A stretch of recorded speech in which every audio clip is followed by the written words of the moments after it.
Hello.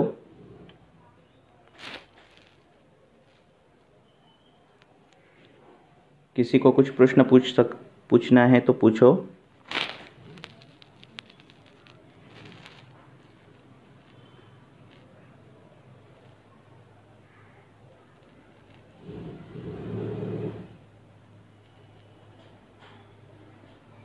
तुम्हाला काही प्रश्न विचारायचे तर विचारू शकताय डायरेक्ट।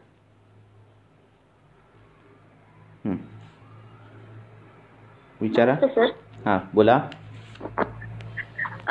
सर मला एक विचारायचं होतं की फिशरचे बरेचसे पेशंट ओपीडीला येतात. फिशरचे तर एक ठराविक पेशंटच्या चिकित्सेनंतर त्यांना उपचार चांगला मिळतो. हां जरा मोठ्याने बोला। काही महिन्यांपर्यंत. हॅलो हां बोला। हां बोला। पण रिपीटेडली त्यांना काही महिन्यानंतर परत थोडाफार त्रास सुरू होतो, म्हणजे कुठे आहे किंवा शोध. तर मग अशा वेळी आपण काय विचार करावा की त्यांना पुनर्भव. बर, आता फिशरचा विचार करताना काही गोष्टी 2-3 गोष्टी मी तुम्हाला सांगतोय की त्वचा फाटणे हे जे लक्षण आहे ते लक्षण परिकर्तिका हे लक्षण ज्वरामध्ये आलेलं आहे, स्वेदाभावामध्ये येतं. परिकर्तिका लक्षण पित्ताच्या उष्ण गुणामुळे येतं. परिकर्तिका लक्षण हे वात त्वगत ज्यावेळी होतो त्यावेळी येतं. आता ज्यावेळी सार्वधायिक संप्राप्त्या घडतात आणि हे फिशर दिसतं, दारण जे दिसतं, त्वचा फाटते, तिथून रक्त येतं, जर त्याची जर संप्राप्ती मोठी असेल, सार्वधायिक असेल, तर आपण तेवढ्यापुरते जर उपचार केले तर लगेच परिणाम पडतो, पण नंतर परत ते फिशर हे लक्षण दिसतं. त्वगत ज्वर, रसगत ज्वर झाला असेल किंवा त्वगत वात असेल तर अशी लक्षणं पूर्ण कमी व्हायला थोडा वेळ लागतो. तिथलं स्थानिक आपण स्नेहन स्वेदन हे करून थोडंफार ते कमी होतं. त्वगत वात असेल, स्वेदाभाव असेल अशांमध्येही दिसतं. त्याच्यामध्ये तुम्ही स्वेद प्रवर्तन होण्यासाठी त्रिभुवनकेतीसारखे कल्प वापरलेत तर स्वेदवर्धन होतं आणि ते फिशर जे ज्याला तो पित्ताचा व्याधी म्हणतो किंवा उष्णतेमुळे होतो असं म्हणतो, तो स्वेद प्रवर्तन केल्यानंतरही कमी होतो. त्यामुळे मुळात तो कशामुळे झाला हे बघणं फार गरजेचं आहे. दुसरी गोष्ट, तो एक व्रण आहे म्हणून व्रणाचा विचार, व्रणरोपणाचा शोधनाचा विचार, कारण ते शोधन सतत होणं गरजेचं आहे. तो मलभाग आहे, मलाचा आशय असलेल्या ठिकाणी व्रण झालेला आहे. त्यामुळे तो व्रण सतत दुष्ट होणं ही क्रिया सतत होणार आहे. आणि जर तो सतत दुष्ट होत असेल तर सतत त्या व्रणाचं शोधन करून सतत त्या व्रणाचं रोपण करणं ही क्रिया सतत व्हायला हवी. तर अशा पद्धतीने तिथे पिचू धारण करणं गरजेचं आहे. व्रणशोधनाचा पण पिचू ठेवायचा आणि नंतर यष्टीमधुसिद्ध तेलाचा किंवा व्रणरोपणाचा पिचू असा ठेवायचा. तो भाग मांसाचा आहे, तो भाग मर्माचा आहे हा विचार करून मांसामध्ये गेलेला वात, मग त्याला ट्रीटमेंट जर बघितलं तर ते विरेचन येते. तर अशा पद्धतीचाही विचार आपल्याला तो करता येतो. त्वचा धरून ठेवणं, चिकटून ठेवणं, न फाटणं हा गुण कफाचा आहे लक्षात. आणि त्यामुळे तो कफ जर कमी झाला किंवा पित्ताच्या उष्ण तीक्ष्ण गुणामुळे तो कफ कमी झाला तरीही लक्षणं दिसतात. त्यामुळे तशा पद्धतीने त्याचे उपचार करायचे. सतत कधी कधी खूप काळ करावं लागतो. एकदाच ते बरं झालं की परत काही त्याच्या हेतुसेवनाने परत ते होतं. तिखट आंबट खाणारे, वाहनाचा प्रवास करणारे अशा लोकांमध्ये ते सतत दिसतं. त्यामुळे ती सतत पिचू ठेवणे. आम्ही आता वाहन जे काही ड्रायव्हर्स आहेत आणि त्यांना फिशरचा त्रास होतो, मग त्यांना पिचू ठेवून ड्रायव्हिंग करायला आम्ही सांगतो. गुदपिचू ठेवून ड्रायव्हिंग करायला. असं केलं तर ते होणार का? तर तुमचं हेतुसेवन सतत आहे आणि जर हेतुसेवन सतत असेल तर तुमचं मग हेतूचा त्याग होत नाही आहे. मग तिथली चिकित्सा पण तिथं सततच ठेवायला पाहिजे. आलं लक्षात. तर अशा पद्धतीने आम्ही वाहनाचा प्रवास करणारे किंवा असे जे काही लोक आहेत त्यांना आम्ही सतत तिथे यष्टीमधू तेलाचा पिचू किंवा व्रणरोपण तेलाचा पिचू असा पिचू ठेवूनच प्रवास करा असं ते म्हणतो मी. गुदभाग जो आहे तो प्रक्षालन करताना गुदप्रक्षालन हा थंड पाण्याने करायला सांगितलेला आहे, कारण तिथे रक्तसंचार जास्त आहे आणि त्यामुळे थंड पाण्याने संडास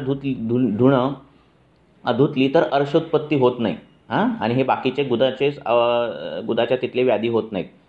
पण सतत एका जागी बसून राहणं किंवा ती जी ड्रायव्हिंगची सीट असते ती लेदरची असते आणि त्याच्याने खूप उष्णता तयार होते आणि तो गुदभाग नेहमी शेकला जातो आणि त्याच्यात अर्शोत्पत्ती, फिशर, भगंदर असे आजार हे व्हायला लागतात गुदभागातले. त्यामुळे ती जी सीट आहे जिथे तो बसतो ती पाण्याची सीट बनवायची किंवा थंड सीट बनवायची असं काहीतरी त्याला सांगायचं. अशा पेशंटला थंड पाण्याने शेकलं घरी जाऊन आंघोळ करताना की बरं वाटतं. एरवी बाकीच्या पेशंटला तेल लावून शेकलं की बरं वाटतं. त्यामुळे तो कशातून उत्पन्न झाला, हेतू काय आहे, त्याच्यानुसार फिशरचं पण हे करायचं, निदान करायचं. अजून काय होतं? पण गुदपिचू हे ठेवावं लागतो. जसं ही संप्राप्ती घडली आहे त्याच्यानुसार ते सगळं. असं पण शोधन व्हायला पाहिजे, कारण तो मलभाग आहे. तिथं नेहमी तिथे मल येणार आहे. तिथं तो व्रण आहे, तो नेहमी तो व्रणवर्ण हा दुष्ट होणार आहे. त्यामुळे दुष्ट व्रणाची चिकित्सा सारखी सकाळी बाबा व्रण शोधनाचा पिचू ठेवला, एकदा संडासला जाऊन आला पेशंट की नंतर व्रण शोधनाचा पिचू ठेवायचा आणि नंतर रात्रभर व्रणरोपणाचा पिचू ठेवायचा. असं सतत केलं आणि व्रणरोपण कार्य हे फास्ट व्हायला लागलं व्रण तयार होण्यापेक्षा, तर ते कायमस्वरूपी क्लिअर होतं. आता हा मल तो तयार होतो, त्याच्यामध्ये पण काही अशी औषधं आपल्याला टाकवायला पाहिजेत की ती रोपण आहेत. म्हणजे मोचरस टाका तुम्ही. अशा प्रकारची औषध तुम्ही जर पोटात इंटरनली दिलीत, त्रिफळा घृतूसारखं औषधं आहेत, सप्तविंशती गुगुळसारखी औषधं आहेत. अशी औषधं जर ती पोटातून जायला लागली तर आतूनही काम होतं आणि बाहेरूनही काम होतं. पण फिशर होतात ते आयुर्वेदिकने, चिकित्सेने.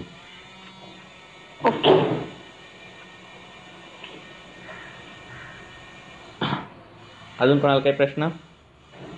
Thank you so much sir. Okay.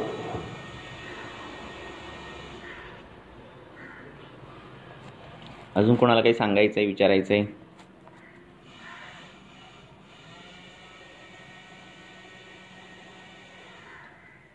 तुम्हाला काही विचारायचं असेल विचारू शकता. हा, विचारा ना सर. सर, आमवात आणि वात रक्त याच्यामध्ये थोडंसं डिफरन्शियल डायग्नोसिसला अडचण येते, तर काही थोडं पॉइंट सांगा ना सर. तुम्ही डिफरन्शियल डायग्नोसिस मॉडर्ननुसार करू नका पहिली गोष्ट. म्हणजे जर करत असाल तर, म्हणजे कसं आहे, आमवाताचं डिफरन्शियल डायग्नोसिस जर तुम्ही बघितलं तर तुम्हाला एक रेडिओलॉजिकल डायग्नोसिस आणि क्लिनिकल फीचर्स या दोननुसार ते डायग्नोसिस होतं. म्हणजे काय, morning stiffness more than 1 hour असेल, सिमेट्रिकल नोड्यूल्स असेल, एक्सरेमध्ये नोड्यूल्स दिसत असतील, RA फॅक्टर एवढा असेल, तर ह्यानुसार तो रुमॅटॉइड आर्थरायटिस असं ते केलं जातं. आणि युरिक ॲसिड वाढलं की तो वातरक्त असं केलं जातं. हे आपल्यासाठी नाही आहे. आपल्यासाठी हेतूच वेगळे आहेत. आमवातात हेतू हे आमाचे आहेत. आमावृत्त वात आहे तो, आणि वातरक्त हा वात आणि रक्ताचा व्याधी आहे की नाही.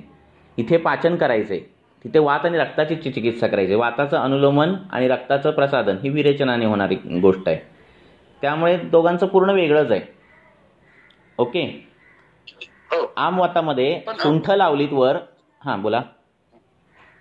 नाही, भरपूर वेळा काय होतं की हेतू जर सापडतात, सगळे वात रक्ताचे सापडतात, पण पेशंट मध्ये लक्षणं भरपूर वेळा आमाचेच सापडतात. हो ना, ते असं होतं का, कारण पेशंट नुसता तुमच्याकडे असा व्याधी हेतू झाला आणि व्याधी उत्पत्ती झाली ना आलाय असं होत नाही. तो आणि 4-5 ठिकाणी जाऊन आलेला असतो. त्याने NSAID घेतलेले असतात, त्याने त्याच्यावर क्रीम्स लावलेल्या असतात, स्टिरॉइडच्या पण क्रीम लावलेल्या असतात, डायक्लोफिनेकच्या पण क्रीम लावलेल्या असतात. त्यामुळे काही लक्षणं ही कमी झालेली असतात, काही लक्षणं मिमिक करत असतात, काही लक्षणं ही ट्रिगर दिसत असतात.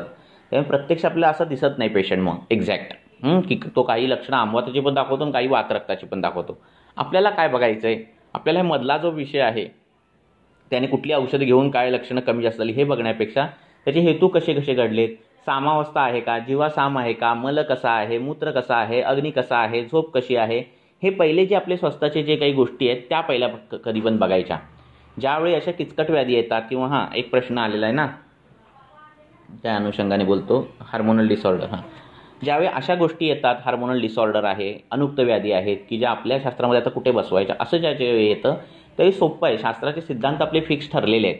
तुम्हाला 2 टाईम छान भूक लागली पाहिजे, सकाळी संडासला साफ झाली पाहिजे, मळ हा कसा असला पाहिजे तर सोललेल्या केळाप्रमाणे असला पाहिजे, मूत्रप्रवृत्ती दिवसातून 3-4 वेळा झाली पाहिजे, मूत्राला रंग वास नसला पाहिजे, घाण वास नसला पाहिजे. लक्षात, तो वास कसा असेल, रंग कसा असेल त्यानुसार त्याचे व्याधी पण दिलेले आहेत. म्हणजे मूत्राशमरीमध्ये बोकडाच्या मूत्रासारखा वास येईल किंवा प्रमेयामध्ये त्याचे रंग दिलेले आहेत. त्याचा वास नसला पाहिजे, प्रसन्न आत्मेंद्रिय मन असलं पाहिजे, त्याला झोप चांगली लागली पाहिजे. ह्याच्यामध्ये पेशंटला पहिला बसवायचं. ह्याच्यातला कुठला फॅक्टर कमी असेल तो फॅक्टर ट्रीट करायला बघायचा. म्हणजे काय, तो म्हणतो संडासला माझा साफ होत नाही, संडास चिकट होते, संडासला वास येतो, मलपाचकं द्यायची. तो मूत्रामध्ये तसं काय बोलत असेल तर मूत्रविरेचनीय असतील ते औषधं द्यायची. तो म्हणत असेल मला भूकच लागत नाही, तर भूक का लागत नाही, तर त्या क्षुधेचा विचार करायचा. ही ज्वरामुळे भूक लागत नाही, कुठल्या व्याधीमुळे भूक लागत नाही का, अग्निमांद्य आहे, मग अग्निमांद्य कशामुळे आहे, पित्त वाढल्यामुळे पण अग्निमांद्य होतं, द्रवगुण वाढल्यामुळे अग्निमांद्य होतं, धातू क्षीणतेमुळे अग्निमांद्य होतं, ते कशामुळे आहे. त्यानुसार ती द्रव्य दिलेली आहे. धातू शिंपण झाले, शतावरी गोक्षूर आहे, अग्निमांद्यामुळे कफाचा आवृत्तमुळे झालेला असतील तर क्षार आहे, अशी वेगवेगळी औषधं आहेत. ते अग्निमांद्य दूर करायचं. मग त्याला भूक लागायला लागेल, भूक लागली की जेवण पचतंय का बघायचं, जेवण पचत नाही तर पाचन औषधं आहेत. ह्याच्यात बसवलात अर्धा आजार की 10-15 दिवसानंतर ही जेवढी औषधं बंद होतील काही त्याची जी काही चालू असतील त्यावेळी तो खरी लक्षणं दाखवायला लागेल की हां आता माझं हे कमी झालं ते झालं, आणि मग तुमचा आजारात तो बसायला लागेल. आलं लक्षात? कारण आत्ताच्या काळात बघितलं तर एवढा मधला जो विषय येतो ॲलोपॅथी औषध तो खूप मोठा आहे, आणि त्यामुळे तुमच्याकडे त्वचाविकार जरी आला तरी तो सिद्धमकुष्ठ असेल, आणि जर तो स्टिरॉइड लावून आलेला असेल तर सिद्धमकुष्ठ वाटणार नाही. लक्षात आलं? असंच होतं, असंच होणार. आलं लक्षात? कारण मधला विषय फार मोठा आहे. जर त्याने स्टिरॉइड लावला पूर्ण लक्षणं बदलत आहेत. त्या वाताचे कुष्ठ असेल नाही ते पित्ताचे कुष्ठ असेल, पित्ताचे कुष्ठ पूर्ण वाताचे कुष्ठ दिसायला लागतो, लालसरपणा पूर्ण काळ्यामध्ये परिवर्तित झालेला असतो.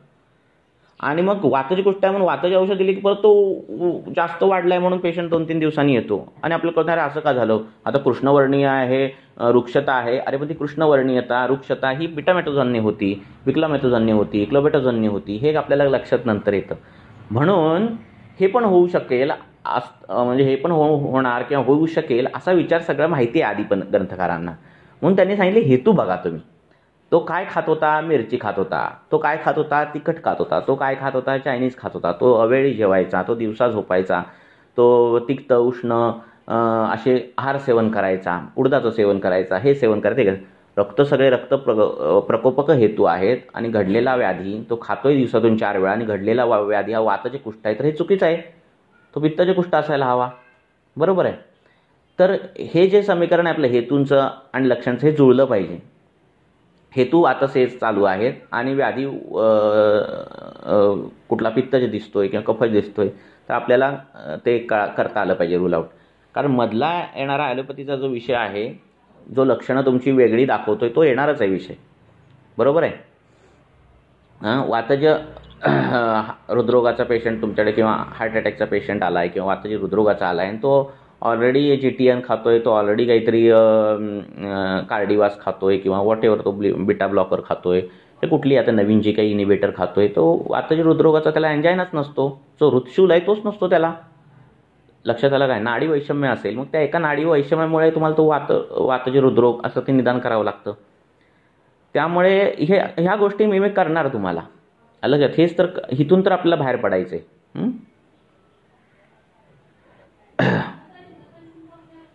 अजून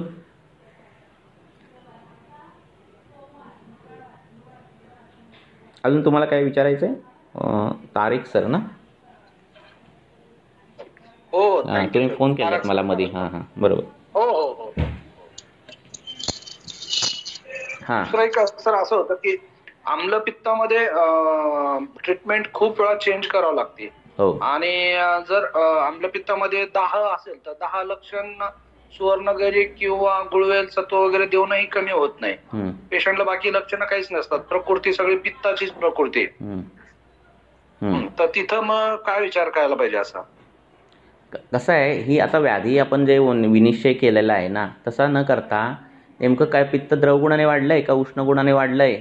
आता पोटामध्ये वायू जर वाढला, म्हणजे आपण आमाशयगत वात असं जर पकडलं, आता हा आमाशयगत जर वात हा चलगुणाने वाढलेला असेल तर आम्लोद्गार, छर्दी, पोटात गुडगुडणे, आटोप ही लक्षणं दिसायला लागतात. तोच जर शीतगुणाने वाढला असेल तर उदरगौरव, जडपणा असं दिसायला लागतं. ग्रंथकार डायरेक्ट आमाशयगत वात असं सांगतात, पण आपल्याला गुणांचे विभाजन करूनच हे करावं लागतं. मग तो चलगुणाने वाढलेला वात कधी कधी पित्ताला वर नेतो आणि आपल्याला वाटतं हे आम्लपित्त आहे. मग चिकित्सा परत वाताची वायू अनुलोमन करावी लागते. किती पेशंट तुम्हाला असे दिसेल की ज्यांचे हिस्ट्री अर्श आहे आणि पोट साफ होत नाही आणि आता आम्लपित्ताचा त्रास होतो. मग त्यांना विचारलं तिखट खाता का? अजिबात तिखट खात नाही. मिरची खाता का? अजिबात मिरची खात नाही. कधीचं तिखट मी बंद केलं. चायनीज नाही खात, मांसाहार नाही करत, काय नाही खात. मग एवढा दाह येतो कुठून? असं तुम्हाला जाणवतं की नाही? की मग एवढे उष्णता येते कुठून पोटात? जर तो तिखट खात नाही, काही खात नाही, तर हा प्रकोप हा परतंत्र कधी कधी असतो. त्या वायूने पित्ताला वर आणलेलं असतं. वायूची चिकित्सा करावी लागते. वायूला नेहमी लक्षात ठेवावं लागतं की हा दोषांना इकडून तिकडून हलवणारा आहे. स्वतः हे तेवढे हे नाही आहे जेवढा वायू मस्तीखोर आहे. त्यामुळे वायू जर अनुलोमित होत आहे, वायूचं व्यवस्थित पोट साफ होतं आहे, गॅस पकडत नाही आहेत आणि मग होतं आहे, तर विचार करण्याची गोष्ट आहे. पण म्हणून बोलतो पेशंट ज्यावेळी कुठलाही तुमच्याकडे येईल, जो त्वचाविकार असू दे नाही तर कुठलाही असू दे छोटा मोठा, पोट साफ होतंय का, संडास कशी होते, लघवीला साफ होतंय का, हे सगळे बेसिक जे क्वेश्चन्स आहेत आपले ते 20 एक क्वेश्चन्स ते विचारणं गरजेचं आहे. कित्येक एकदम बरोबर, मनावरती भरपूर अवलंबून राहतं, खूप राहतं. आणि मॉडर्नचा तसं काही विषय नाही आहे, लक्षात आलं का. कार्डिओलॉजिस्ट फक्त कार्डियाक ऍक्टिव्हिटी बघतो, पल्मनरी डॉक्टर हा नुसतं पल्मनरी बघतोय, त्याला बाकीचं काही लेणं देणं नाही आहे. आलं लक्षात. श्वास हा वायूच्या प्रतिलोम गतीने लागतो, आलं लक्षात. तो प्रत्येक वेळी कफ संचितीत झाली पाहिजे आणि लागला पाहिजे असं नाही आहे, आलं लक्षात. आणि म्हणून मग त्या छातीला तेल लावून शेकलं तरी डेअरी फायलिंगपेक्षा भारी रिझल्ट मिळतो, छातीला तेल लावून शेकलं तरी तुम्हाला साल्ब्युटामॉलपेक्षा भारी रिझल्ट मिळतो. हे प्रत्यक्ष व्यवहारात दिसतं, कारण अभ्यंग स्वेदन ही वायूची चिकित्सा आहे.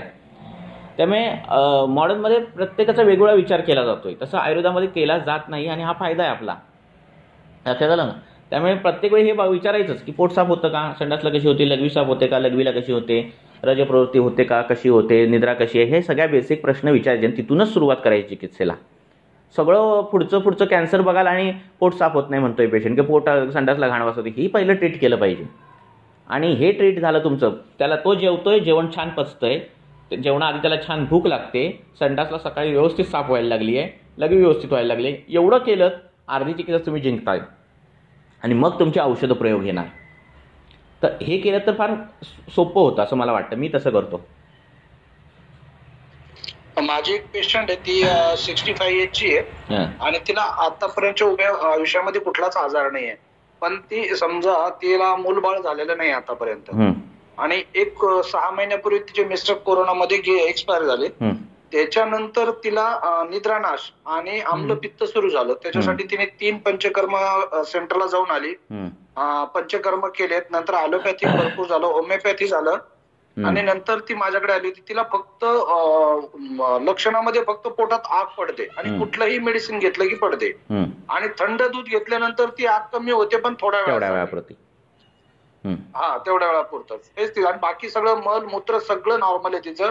जेवणाचे टाइम नॉर्मल आहे, सकाळी 11:30 संध्याकाळी 7 आणि जेवण पण साधं जेवण आहे. फक्त तिला मेथीची भाजी जास्त आवडत होती, ती आता बंद केली तिने फक्त. तर हेतू बघा कसे काय घडतात. काम, शोक, भयात वायू, सतत शोक करणं हे वायूमुळे होणार, म्हणजे वायू वाढणार आहे त्याच्याने. तो वाढतोय का बघा.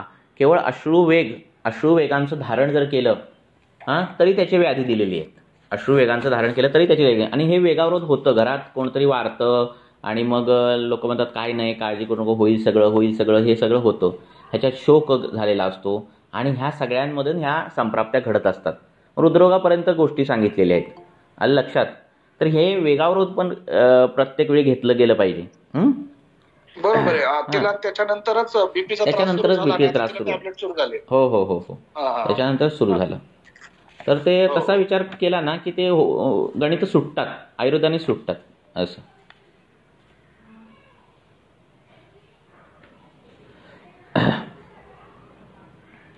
अजून कोणाला काय. सतत चिंता, सतत शोक ह्या गोष्टींमुळे मज्जागत वात वाढतो आणि मज्जागत वातामध्ये अंग जे आहे ते दुखणं, पूर्ण अंग दुखतं, भ्रम अशी लक्षणं सांगितलेली आहेत, आलं लक्षात. तर हा अपतर्पणजन्य जो वात मज्जेमध्ये जातो त्याच्यामध्ये बृहणीय करणारी, मज्जाधातू वाढवणारी अशी द्रव्य द्यायची. साधारणतः नस्य बदाम तेलाने नस्य करणं किंवा चंदनबलात लाक्षा तेलाने नस्य करणं किंवा मज्जेचं तेल बनवायचं, हाडं आणायची आणि त्याची मज्जा काढायची, त्याचं तेल बनवायचं, त्याच्याने नस्य करणं. ह्याच्याने खूप चांगले फरक मिळतात. की ज्यांचं बाबा काहीतरी फॅमिली हिस्ट्रीमध्ये कोणतरी वारलं आहे आणि नंतर ही काही लक्षणं झालेली आहेत की अंग दुखतंय किंवा चक्कर यायला लागली आहे, डोळ्यांची आगाग होते, डोळे दुखतात, असं जे काही दिसतं तर त्यांच्यामध्ये ह्याचा चांगला परिणाम होतो. जी मज्जा आहे म्हणजे चारोळी असेल, त्या अशा मज्जा असलेली द्रव्य आहारात जास्त घ्यायची. दुधाचे पदार्थ, तूप ह्याचं प्रमाण वाढवायचं आणि अशाने ते व्याधी आपल्याला कमी करता येतात. बोला, काय विचारत होता. सर, आता जसं तुम्ही म्हणालात की एका आपले सिद्धांत आहेत त्याला धरूनच आपण पहिल्यांदा पेशंटला ट्रीटमेंट द्यायची. तर जेव्हा आपल्याकडे बीपी आणि शुगरसाठी काही पेशंट होतात की त्यांचं असं म्हणणं असतं की आम्हाला ॲलोपॅथीची गोळी कमी करायची आहे, तर त्याच्यासाठी तुमच्याकडे काही आहे का? मग पंचकर्मातलं म्हणा किंवा शमन औषधींमधलं काही. तर तेव्हा पण आपण विचार करताना तर हाच विचार की बाबा त्याचा मल प्रवृत्ती कशी आहे, मूत्र प्रवृत्ती कशी, शुद्धा कशी, हाच विचार करून त्याला चिकित्सा करायला हवी. हो हो. जसं आता बॅचलरला ॲडमिशन घ्यायला पाहिजे 11वी 12वी पास पाहिजे आहे ना. हा जो बेसिक क्रायटेरिया आपण जसा लावतो तसं ह्या क्रायटेरियामध्ये पहिला त्यांना बसवायचं. आधी तुला भूक लागते का व्यवस्थित, लागते, नाही लागत असेल तर ती कशी लागेल हे बघायचं. पोट साफ होतंय का हे बघायचं. तू रोज रात्री वॉक कितीला झोपतोय, 2ला झोपतोय, नाही उद्यापासून तू 10ला 9ला असं झोपायला सुरुवात कर. ह्या दिनचर्येत पहिला बसवलं ना अर्ध तुम्हाला आजार जिंकता येतात लक्षात. आणि नंतर तो 10-15 दिवसांनी लक्षणं कमी झाली असंच सांगायला येतो.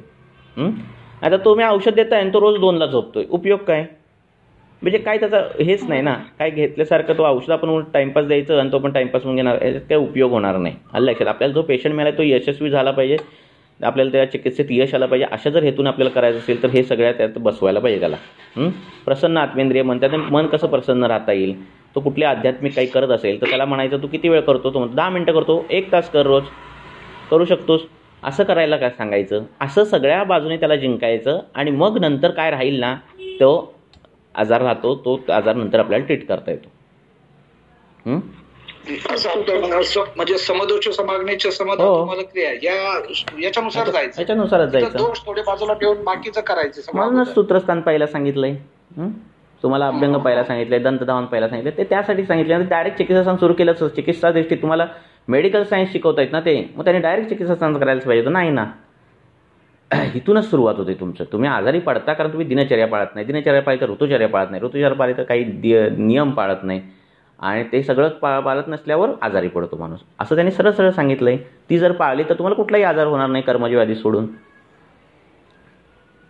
असं सर, स्थूल पेशंट मध्ये भरपूर वेळा म्हणजे त्यांच्या स्थूलता असते आणि आहार पण त्यांचा स्निग्ध असतो सगळा, पण त्यांची स्किन खूप ड्राय असते आणि स्किन वरती हे असतात शक्यतो पॅचेस असतात, इचिंग असते. तर त्याचा कसा विचार करा?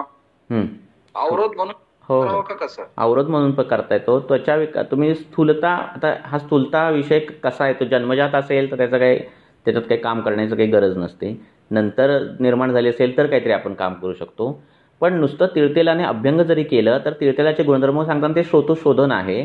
मेद झडवतं, मेद कमी करतं, जाड्या माणसाला बारीक करतं आणि स्वेदप्रवर्तन नंतर व्हायला लागतं. तर नुसतं तिळतेल कोमट करून जरी अभ्यंग सुरू केला अशा व्यक्तींनी तरी ती त्वचा नुसतीच स्निग्ध होत नाही तर वजन पण कमी व्हायला लागतं.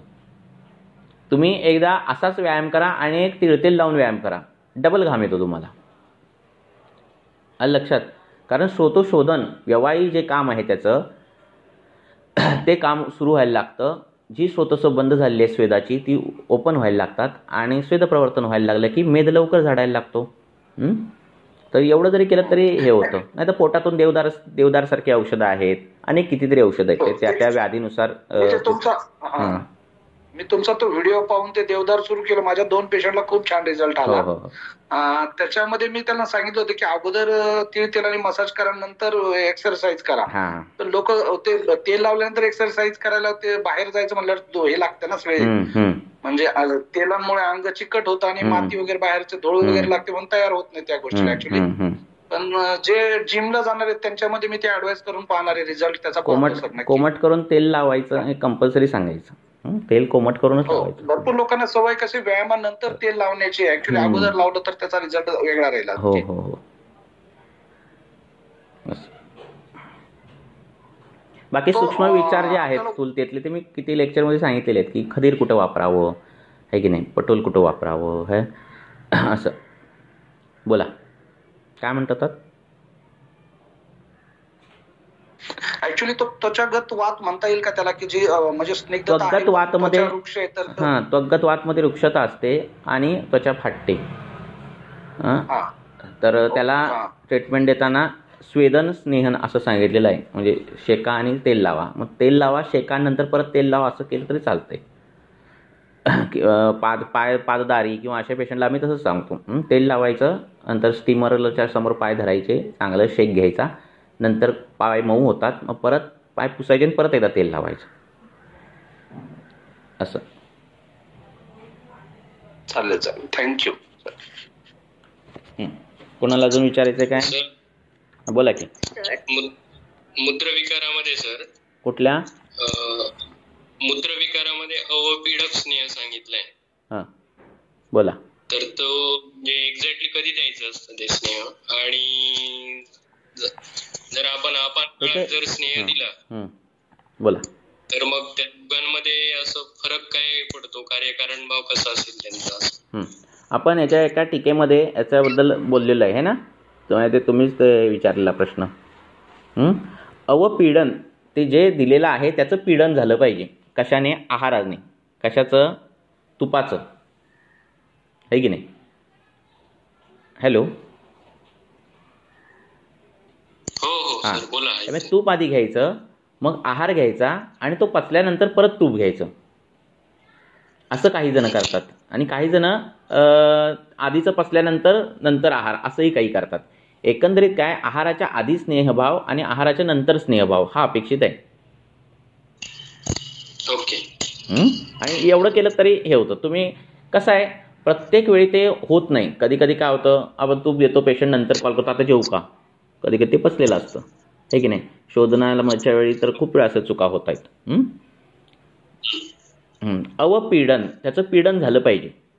म्हणजे पहिल्यांदा स्नेह घ्यायचा, नंतर भोजन करायचं, नंतर पचल्यानंतर परत दुसरा स्नेह, ते भोजन पचल्यानंतर.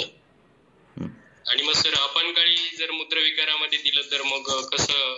कुठला आपण काळ मानणार आहे तुम्ही? की लगेच जेवणाच्या आधी का कसं आपण मकानं मानणार आहे? जेवणाच्या आधी ना, भोजनपूर्व. हो नाही ना, हो मान्य आहे ना, पण लगेच तुम्ही जेवणार आहात की थोडा वेळ थांबणार आहात, काय करणार असं म्हणतोय मी. तर जर वातज असेल, वातज मूत्रकुच्च असेल, नाही, साधा सिद्धांत आहे हा. अधो शरीराचा व्याधी आहे, बरोबर आहे. तेव्हा अधोभागी स्नेह केला पाहिजे आणि तो आपण काळी जाणार, बरोबर आहे. आपण काही दिला पाहिजे. तूप घ्यायचं आणि नंतर जेवायचं. तुपाची मात्रा काय पण खूप नसते, ती ह्रस्व मात्रा असते.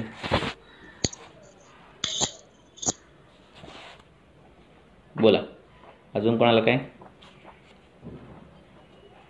सर बोला. माझी एक पेशंट आहे, एज 55, आणि म्हणजे त्यांना जास्त स्ट्रेस आहे सर. तर म्हणजे मी त्यांचे जी लक्षणं आहे ना, हेतूंवरून वातपित्त प्रधान आहे, आणि त्याच्यामुळे मग मी त्यांना पाचन सुरू केलं, आणि अंगदाह होतं त्यांना, आणि जास्त भ्रम होत असतं सारखं सारखं. त्यांना वर्टायगोचा त्रास आहे, आणि कानामध्ये पण थोडंसं अनकम्फर्टेबल होतं, म्हणून मी त्यांना आणि मुखपाक. काय काय काय बोललात? परत पहिल्यापासून काय बोललात? काय होतं? भ्रम सर, चक्कर येतात त्यांना, आणि म्हणजे त्यांचा मेन हेतू म्हणजे जास्त काम आणि ते स्ट्रेस. मुलं, हजबंडला थोडं अटॅक आला होता मध्ये, आणि मुलं US मध्ये असतात दोघं पण, तर त्यांचं पण हेल्थ प्रॉब्लेम ते सारखं सांगत असतात आईला, म्हणून मग त्या खूप स्ट्रेस होऊन त्यांना सारखं, म्हणजे मी त्यांना वातपित्त प्रधान भ्रम असंच डायग्नोज केलं, आणि ते पण स्ट्रेसमुळेच होतोय असं. मग मी त्यांना शिरोपिचू सांगितलं, आणि पहिले अमृतापाचन दिलं, कारण त्यांचं जे हीट वगैरे होती अंगामध्ये ते, आणि कामदुधा दिलं होतं, आणि ते 10 दिवसांचं अविपत्तिकर दिलं होतं चूर्ण, आणि 10 दिवसांचा कोर्स झाला त्यांचा, आणि त्याच्यानंतर परत त्यांना आता ते भ्रम सुरू झाले. आणि मी त्यांना म्हटलं होतं की तुमचं हे पाचनचं झाल्यानंतर तुम्ही, आणि थोडे हाताचे सांधे पण दुखत होते, मग मी त्यांना म्हटलं की तुम्ही सारस्वतारिष्ट, मी त्यांना गोल्ड सुरू केले, आणि आता भ्रम होतं म्हणून कर्णपुरण पण सांगितलं त्यांना, सेम चंदन बलालाक्षाचं शिरोपिटू सांगितलं होता. बरोबर सर. मग ह्याच्यामध्ये मला अजून वेट करायचे, की त्यांना म्हटलं तुम्ही व्हर्टिन वगैरे काहीच नका घेऊ, काय गरज नाही. तर मग ही चिकित्सा म्हणजे मेन त्यांचं स्ट्रेसमुळेच होतं ना, म्हणून मी त्यांना सारस्वतारिष्ट गोल्ड आणि शतावरी कल्प, की जेव्हा वाताचा प्रकोप होतो तेव्हा आपण गृहण चिकित्सा करतो, म्हणून त्यांना दुधातून शतावरी कल्प असं दिलं. तर मग सर मी अजून वेट करायला पाहिजे ना, की अजून काही मेडिसिन करायची नाही, त्यांना ही ट्रीटमेंट कंटिन्यू करायची असं मी त्यांना सांगितलं. पण त्यांना जरा बेटर वाटतंय आता, जेव्हा मी त्यांना कर्णपुरण सांगितलं आणि त्यांची हीट वगैरे पण कमी झाली, तर मग अजून ऍडिशनल मला काही चेंज नाही करायचं. आणि हे असे जे पेशंट असतात ज्यांना काहीतरी मानसिक आघात झालाय आणि मग अशी लक्षणं दिसत आहेत भ्रमासारखी, ह्यांची 10-10 दिवसाची स्टेटमेंट ठेवून 10-10 दिवसांनी सतत बोलवायचं आणि त्यांचं काय आहे मानसिक उपचाराची ट्रीटमेंट धीधैर्यात्मादि विज्ञानम. त्यांना आपण धैर्य देणं आपलं काम आहे. मग ते एकदाच बोलून परत महिन्याने तो परत डिप्रेशनमध्ये गेलेला असतो. त्यामुळे 10-10, 15-15 दिवसांनी सारखं त्यांना बोलवायचं. ते सारखं आपल्याशी परत पॉझिटिव्ह बोलले की परत त्यांचं लवकर ते पिकअप घेतात ट्रीटमेंटला. त्यामुळे हे ना ते करायचं. सस्वेद भ्रम ज्यावेळी असेल की भ्रम येतोय आणि घाम येतोय त्यावेळी ते पित्ताकडे जातं लक्षण, म्हणजे पित्ताशी संबंधित आहे.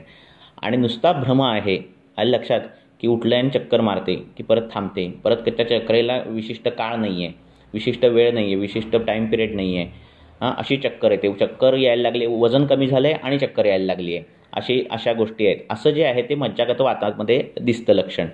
आणि त्यामुळे मज्जेचं पुरण कुठलं काय काय करेल तर ती जे मगाशी सांगितलं ती द्रव्य सगळी जी आहेत ती मज्जेचं पुरण करतात. ती सगळी बृहण द्रव्य सगळी चालू करायची पेशंटला, बस्तीसारखे उपक्रम चालू करायचे. आणि 10-10 दिवसांनी तो पेशंटशी आपण त्याचं धैर्य वाढवणं हे सतत चालू ठेवायचं. कारण तीच मनौषधी आहे.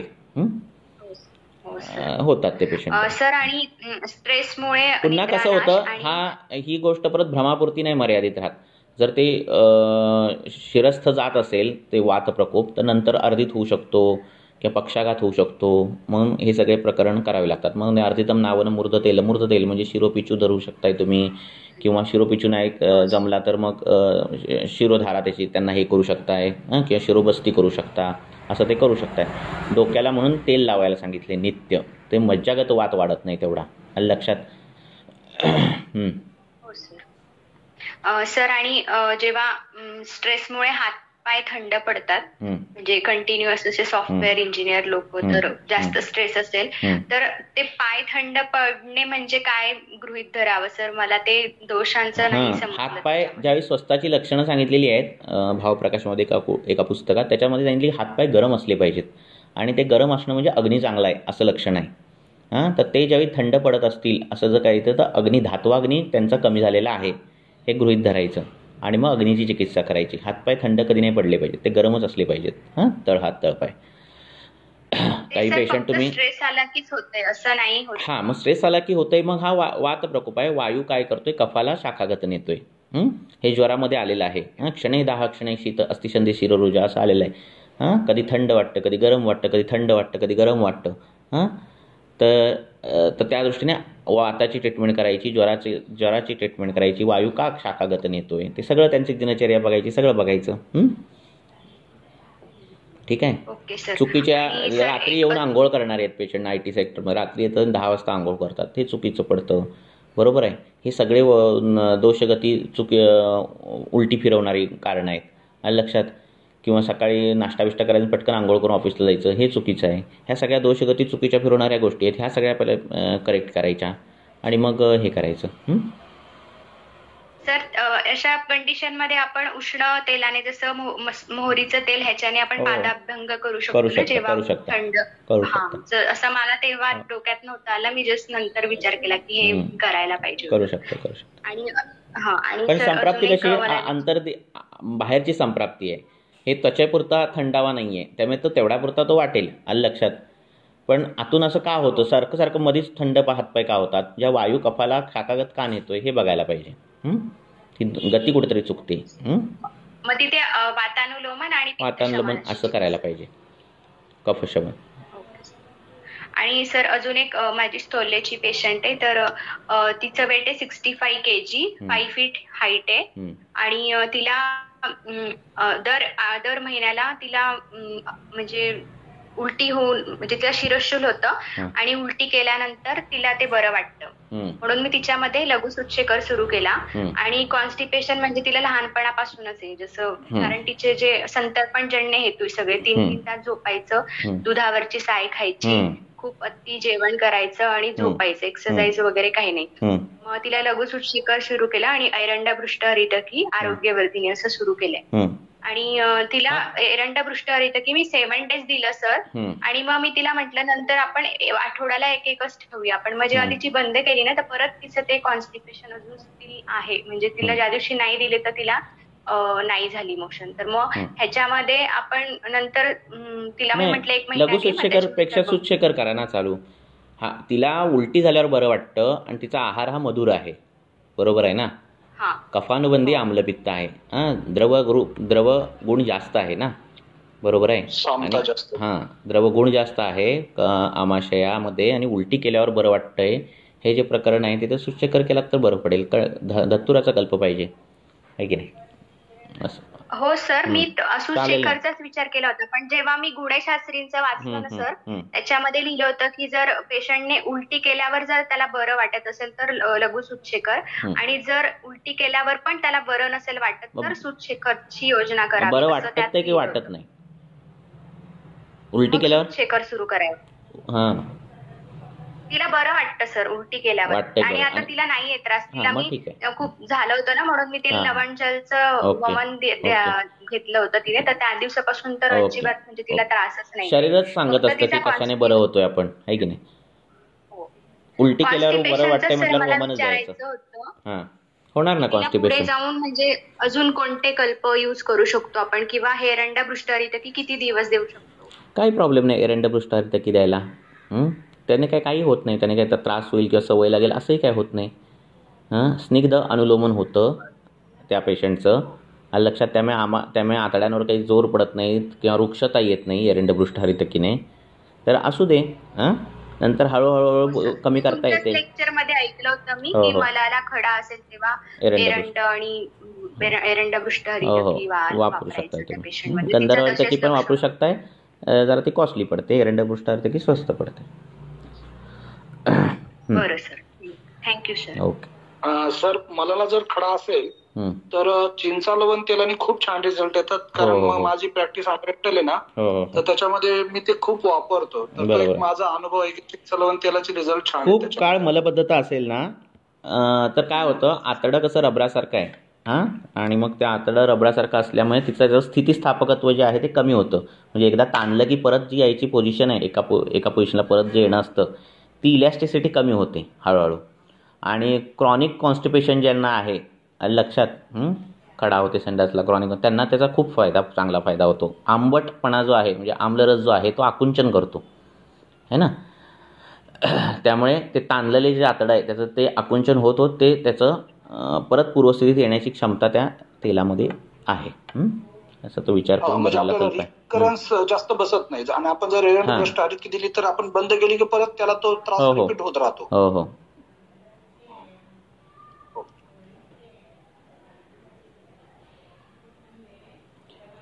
अजून कोणाला काय? चिंचा लवण तेल कसं वापरायचं?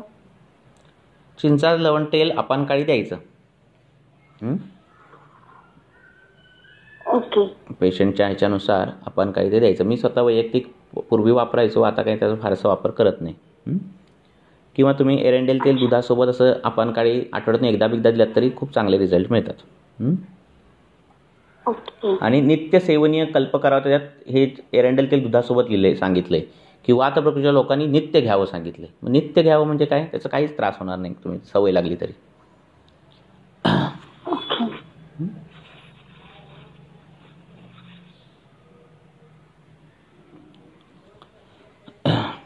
सर बोला. विटॅमिन B12 आणि विटॅमिन D डेफिशियन्सी असते हल्ली, पण मग पेशंटला काहीच लक्षण नसतात. ऍक्सिडेंटली चेक करतात ते बॉडी चेकअप मध्ये ते सापडतो. त्याचं कसं काय विचार करायचा? मी स्वतः वैयक्तिक अशा काही रिपोर्ट्सवर ह्याच्यानुसार करत नाही काय, म्हणजे हे असेल तरी. पण विटॅमिन B12 ची डेफिशियन्सी असल्याने जर काय तो मल्टीविटॅमिनचं इंजेक्शन घेत असेल तर काही मोठा काय त्याचा तोटा त्याचा काही होत नाही, आलं लक्षात. म्हणजे काय त्याच्याने काय आपण मोठी चिकित्सा हे केली किंवा असं काही नाही आहे. विटॅमिन हे ॲलोपॅथी आहे का आयुर्वेदिक आहे हा काय मुद्दाच नाही ना, आलं लक्षात. त्यांचं म्हणणं असतं आम्हाला आयुर्वेदिक द्या, असं विषय येतो काय त्यांचं म्हणणं असतं आम्हाला आयुर्वेदिक द्यायसाठी. असं नाही, त्रास काय होतो मग. आयुर्वेदिक जर द्यायचं असेल तर मग क्लिनिकल तुमचे हे पण आयुर्वेदिकच पाहिजेत ना, नाही का. जर आयुर्वेदिकच तुम्हाला द्यायचं असेल तर तुम्हाला लक्षणं काय नाही का. असं जर त्यांनी आयुर्वेदिक मागितलं, आम्हाला ब्लॉकेज मला काही आयुर्वेदिक द्या डिझॉल्व्ह व्हायला, असं नाही ना, लक्षात येते का. बरोबर आहे ना. तुम्ही मागाल ज्या भाषेत त्या भाषेत तुम्हाला उत्तर आहे ना, म्हणजे साधं गणित आहे ना असं.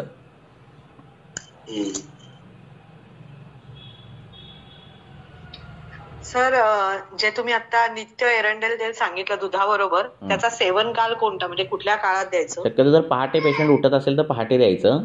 मोठे ओल्ड एज लोक पहाटे उठतात, त्यांनी त्या काळात घ्यायचं.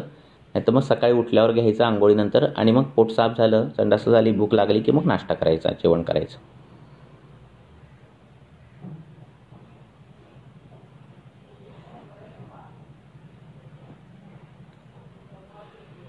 सर, बोला. एक 4-4.5 वर्षाची मुलगी आहे.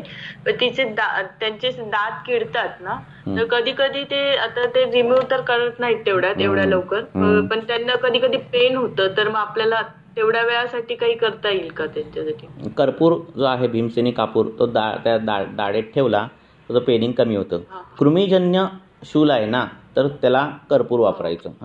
कर्पुराने ते कृमी मारतात, सगळं होतं. कर्पुरादी तेल तुम्ही बनवू शकता, तेही ठेवू शकता. पण नुसता भीमसेनी कापूर जरी ठेवला तरी, पूर्वीच्या काही कापूर असा हे करायला द्यायचे लहान मुलांचा गळायला, तर तो पोटात गेला तर त्याच्यासारखे उत्तम कृमिघ्न कुठलं नाही. कर्पूर नाडिका असे काही हे पण आलेले आहेत, काय रेसिपीज पण आलेले आहेत. तर तो कर्पूर असा ठेवायचा तिथे जिथे किडलेली दाढ आहे. तर आम्ही अशा पेशंटला काय केलेलं आहे, दंतधावनच देतो, ज्यांच्याशी दात पूर्ण किडलेले असतात, चॉकलेट खातात आहे ना, आणि मुळात बीजदोषातून अस्थिधातू कमीच झालेला, व्यवस्थित नसतोच तो झालेला, बीजदोषही असतो काहींचा. तर मग त्यांना आम्ही असे निंबचूर्ण हे करून कर्पूर असं घालून दंतधावन देतो. तर त्यांचं काय होतंय, ते किडत तर नाहीत, म्हणजे किडलेले काय ते काय परत पांढरे होत नाहीत, पण दुखणं किंवा रक्त येणं किंवा बाकीचे जे काही कॉम्प्लिकेशन ते त्यांना ते थोपवता येतात. नंतर मग ते दात पडून मग दुसरे दात आले की मग चांगले दात येतात. त्यामुळे मग असे कसं करता येईल सर? काय दंतधावन म्हणजे एक्झॅक्ट कसं काय? दंतमंजनचं चूर्ण द्यायचं आणि ते त्याला घासायला सांगायचं, विकोचं कसं घासतो आपण तसं. ओके. तर ते मुलं छान खदीर टाकायचं, निंब टाकायचं, कापूर टाकायचा, असं टाकायचं आणि ते द्यायचं त्याला. भीमसेनी कापूर असा ठेवला दाढेत तरी ती कृमीजन्य जो शूल आहे तो नष्ट होतो. रक्तजन्य असेल तर तो लवंग तेलाने कमी होतो. असं ते आहे. सौशिर्य वातजन्य असेल, सौशिर्य असेल तर ते आभाने कमी होतो, तिला त्याच्या गंडुशाने कमी होतो. भीमसेनी कापूर किती ठेवायचा? थोडा ठेवायचा, 1 चिमूटभर. नाही, आणि सगळ्याला जो द्यायचा म्हणतात तो पण नाही, तो चुकून त्याने गिळला जरी भीमसेन कापूर तरी त्याचा तोटा नाही असं. ओके. तो कृमिघ्न आहे. आपल्या आयुर्वेदामध्ये लावायच्या गोष्टी आपण चुकून गेलेल्या तरी काय होत नाही. लक्षात, जसं मॉडर्नमध्ये तसं नाही आहे. लोशन दिलेलं असतं, हे डोळ्यात गेलं नाही पाहिजे, पोटात गेलं नाही पाहिजे, आहे की नाही. तर जी खायची गोष्ट आहे तीच लावायची गोष्ट आपण पण देतो. लक्षात. नित्यानंतधावन करायचं असेल, म्हणजे दंतमंजन जर आपल्याला क्लिनिकसाठी करायचं असेल तर कोणती द्रव्य वापरू शकतो? म्हणजे जी वाघबट नाही तसं तसं नका करू. त्या पेशंटनुसार बदल करा औषधांचा. लक्षात येते तुम्हाला. मेद खूप साचतोय त्या पेशंटमध्ये, लक्षात, खूप लाळ खूप येते, थर खूप जमतोय दातांवर, असं जर काय असेल तर खदीर, त्रिफळा अशी द्रव्य वापरायची. जेणेकरून ते तुम्ही आणि स्वतः वैयक्तिक करून बघायचं. त्रिफळाने दात घासून बघा कधीतरी, खदीरने दात घासून बघा कधीतरी. हे सगळं स्वतः पहिलं एकदा वापरलं ना औषधं जे तुमच्या स्वतः व्यवहारात तुमची वापर आला तर तुम्हाला जास्त त्याच्यावर आत्मविश्वास येतो आपण काय करायला पाहिजे. दाताला घाण वास येतोय, सारखं रक्त गळतंय, तर निंब किंवा ह्याचा वापर जास्त हे करायचा. हलतोय दात आणि हे होतंय तर मग तिला त्याचा गंडूश असेल किंवा कषाय रस असेल तो वापरायचा. कृमी जास्त असतील तर करंजसारखी औषधं, कापरासारखी औषधं, ही औषधांचा जास्त वापर होतो. लक्षात. दात पडायलाच लागलेत, बाकी काही हे नाही, त्याच्यात ताकद कमी झाली आहे, म्हणून सुश्रुताचार्यांनी मधुर रसाचं पण दंतमंजन सांगितलेलं आहे.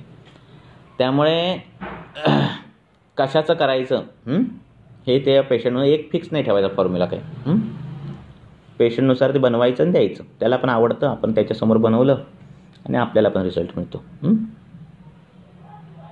ठीक आहे सर. ह्याच पेशंटचं जी छोटी मुलगीबद्दल बोलतीये मी, तिच्याच आता कसं असतं की दुपारी तिला खूप अंग सकाळपासून ते दुपारी 12-1 पर्यंत बॉडी एकदम गरम होते आणि नंतर एक 4-5 वाजेनंतर तिला खूप घाम यायला लागतो हातापायाला सगळीकडे. तसं तर ह्याचा काय विचार करता येईल आपल्याला? ती बघायला पाहिजे. केस डिटेल टाका तुम्ही ग्रुपवर. किती वर्षाची मुलगी आहे, कधी काय होते, आहार काय, विहार काय, जर उत्पत्ती का होते, जर उत्पत्ती म्हणजे अग्नी तो शाखागत का जातो, ते शोधायला पाहिजे, है की नाही. ठीक आहे सर. लहान मुलांमध्ये हे ज्वर शक्यतो जे होतात ते कृमीजन्य आणि कफजन्य ज्वर जास्त होतात जनरली. आणि त्यामुळे त्यांना तशा पद्धतीची त्यामुळे तसं केलं तर पेशंटला आम्ही विचारतो काय मग स्वेटर घातलं का, नाही टी शर्ट घातलं पाहिजे ना. गुरुप्रावरण का करायचंय, स्वेटर घातलं पाहिजे, एक चादर नाही 3-4 चादर घ्यायला पाहिजेत. मग बघा कसा घाम येतो, मग कसं पाचन होतं बघा. घेतच नाहीत. आलं लक्षात. पेशंट लहान मूल पण असं स्लीवलेस टी शर्ट घालून क्लिनिकमध्ये आलं आणि म्हणतात त्याला ताप येतोय. कसा येणार नाही, बरोबर आहे. लहान मूल कसं पाहिजे, कानटोपी घातलेली पाहिजे, स्वेटर घातलेलं पाहिजे, पांघरून घेऊन झोपलेलं पाहिजे. असं असेल तर त्याचं पचन चांगलं होणार, झोप चांगली लागणार, आहे की नाही, आमपाचन नित्य होणार. हे असं करतच नाहीत.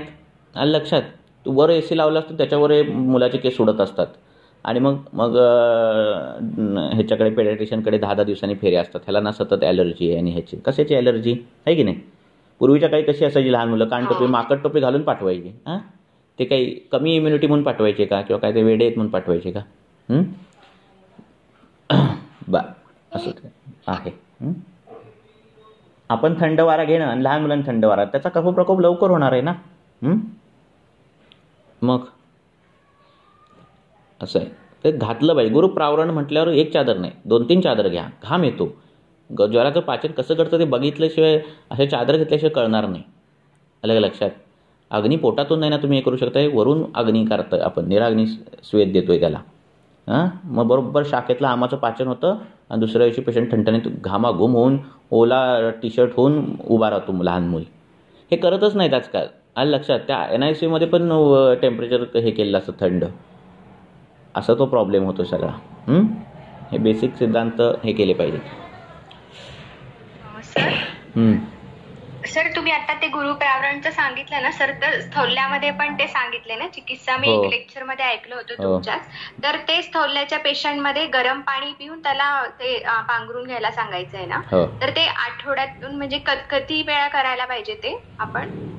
तो कसा, त्याची कंडिशन कशी आहे, काय करू त्याच्यानुसार ते आहे. जेवढं करू तेवढं चांगलं.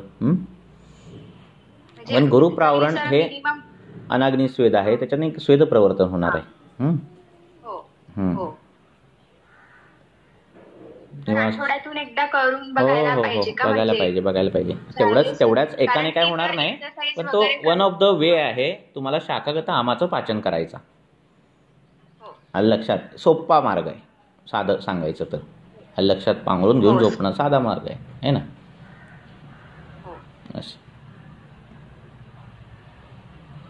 तर आणि वारंवार जे थ्रोट इन्फेक्शन होतं ना काहींना, म्हणजे एखादं काही थंड पाणी किंवा आईस्क्रीम असं तर नेहमी नसतं, पण कांदा खाल्ल्यावरती किंवा विशिष्ट काहीतरी पदार्थ खाल्ल्यावरतीच ते थ्रोट इन्फेक्शन होत असेल तर तिथे सामपित्त आहे असं गृहीत धरून चिकित्सा करावी का.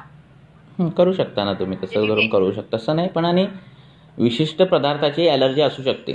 आपल्या ग्रंथात पण सातम्य असात्म्याच्या टीकेमध्ये सगळं ते दिलेलं आहे. कृत्रिम सातम्य, कृत्रिम असात्म्य, असं सगळं दिलेलं आहे. लक्षात. एका विशिष्ट पदार्थाची ॲलर्जी असू शकते. त्याला काय मॉडर्नच सिद्ध केलंय, मॉडर्नने सिद्ध केलं असं काही नाही. आपल्या पण ग्रंथामध्ये आहे. लक्षात. त्यामुळे ते पदार्थ त्याला सातम्य आहे का असं विचारून तो द्यायचा आहे, असं सगळ्या ठिकाणी आलेलं आहे.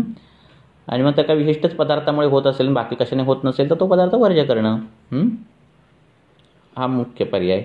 आणि बाकी काही सार्वधिक तुम्हाला लक्षणं तशी दिसत असतील आमाशयाची किंवा काय, तर मग त्यानुसार चिकित्सा करणं.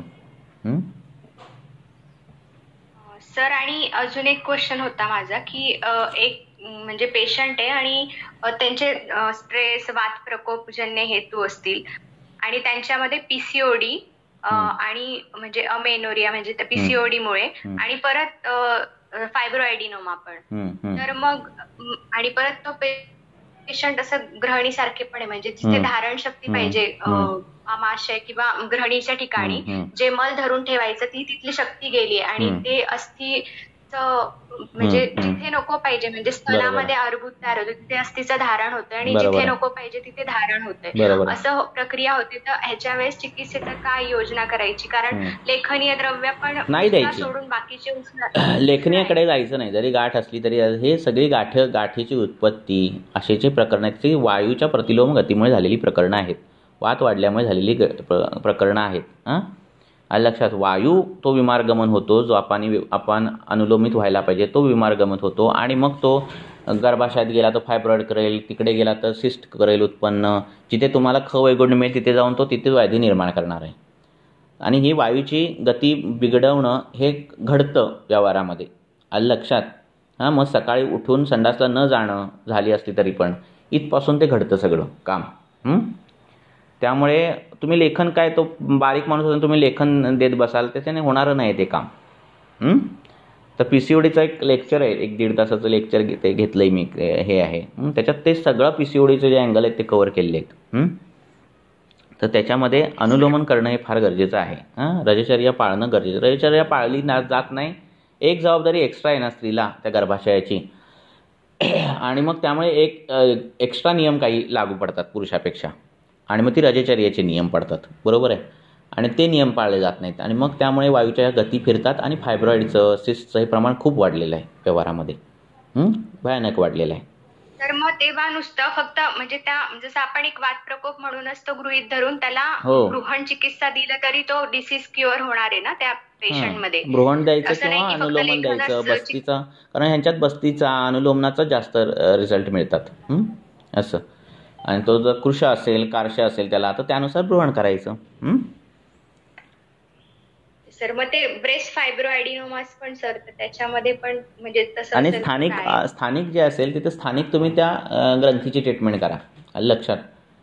पण सार्वधिक करताना तुम्हाला बाकीचा हा विचार करायलाच पाहिजे. केवळ एक ब्रेस्टमध्ये गाठ आहे म्हणून तुम्ही त्याचं लेखन करत बसाल पूर्ण शरीराचं, ते काय योग्य नाही ना.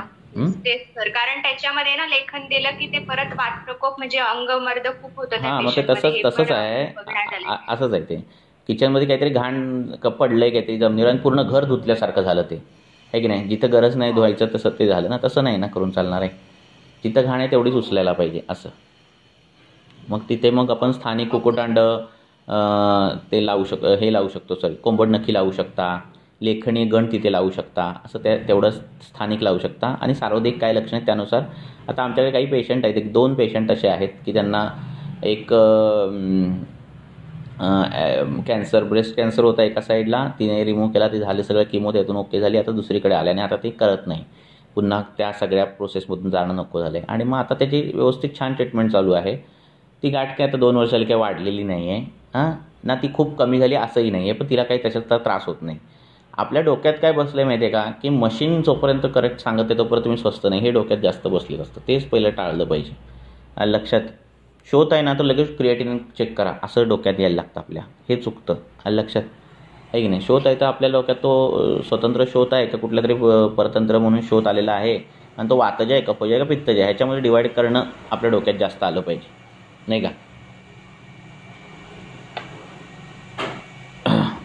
हॅलो. Thank you sir. सर एक मुलगी आहे 25 वर्षाची, तिला जोपर्यंत ॲलोपॅथिक टॅबलेट घेत नाही तोपर्यंत पिरियडच येत नाही, आणि आला तरी अंगावरती जात नाही.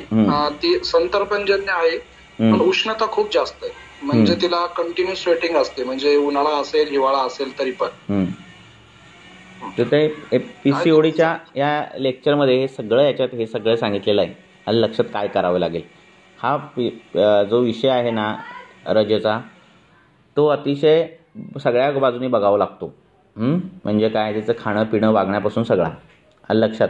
नुसतं औषध दिल्याने आली पाळी असं नाही. रसधातू चांगला नसेल तरी पण पाळी येत नाही. रक्तावृत्त अपान असेल तरी पाळी येत नाही. साक्षात त्या अवयवांमध्ये वैगुण्य असेल तरी पाळी येत नाही. असे अनेक त्या अनार्थाचे कारण आहेत. आलं का लक्षात. अर्श असेल, उदावर्त होत असेल तरी पाळीमध्ये प्रॉब्लेम येतो. म्हणजे कितीतरी आहेत. मूत्रावरोध केला तरी पाळी येत नाही. म्हणजे इथपासून सगळी खूप अनेक कारण आहेत. ती सगळी रूल आउट करून केलं तर येते पाळी. युट्यूब वरती आहे का ते लेक्चर? आहे ना. बरं सर चालेल. आपण आता ख वैगुण्य बोलतो. फिशर मध्ये किंवा मूळव्याधीमध्ये जेव्हा आपण चिकित्सा देतो आणि पेशंटला उपचार मिळतो, पण ख वैगुण्य नाही गेलं तर रिपिटेशन होणार ना. म्हणून मग काय करायचं, ज्यावेळी तुम्ही सगळ्यात व्याधी तुमचा झाला ट्रीट करून, फिशर झालं, आता तो म्हणतो मला आता काही काडीचा त्रास होत नाही, काही नाही, पण माझा जो व्यवसाय ह्याचा जो आहे, कशाचा, ट्रॅव्हलिंगचा व्यवसाय आहे, म्हणजे हेतू हे सतत परत घडणार आहेत. मग आपल्याला काय करायला पाहिजे की तो आशय ज्याच्यामुळे तिथे व्याधी निर्माण झाला, तो गुदाशय जो आहे तो कशापासून बनलेला आहे, तो मांसापासून, रक्तापासून बनलेला आहे.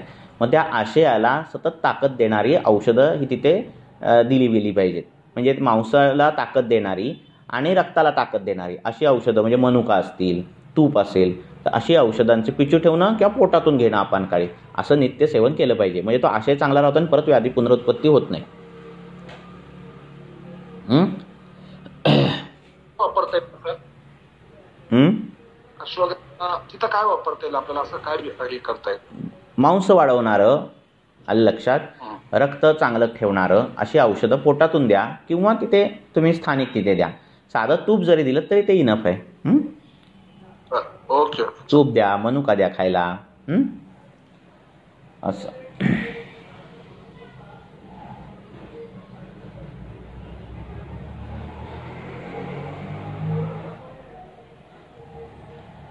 अजून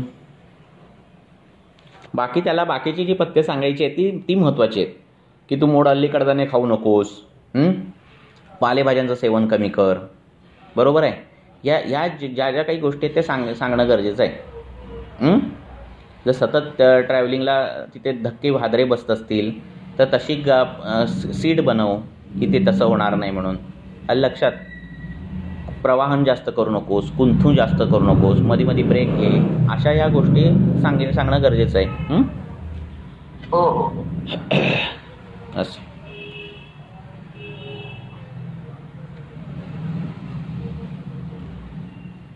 थँक्यू सर. ओके.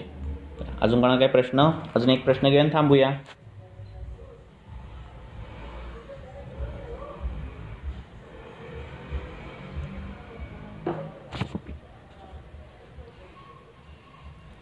थांबूया.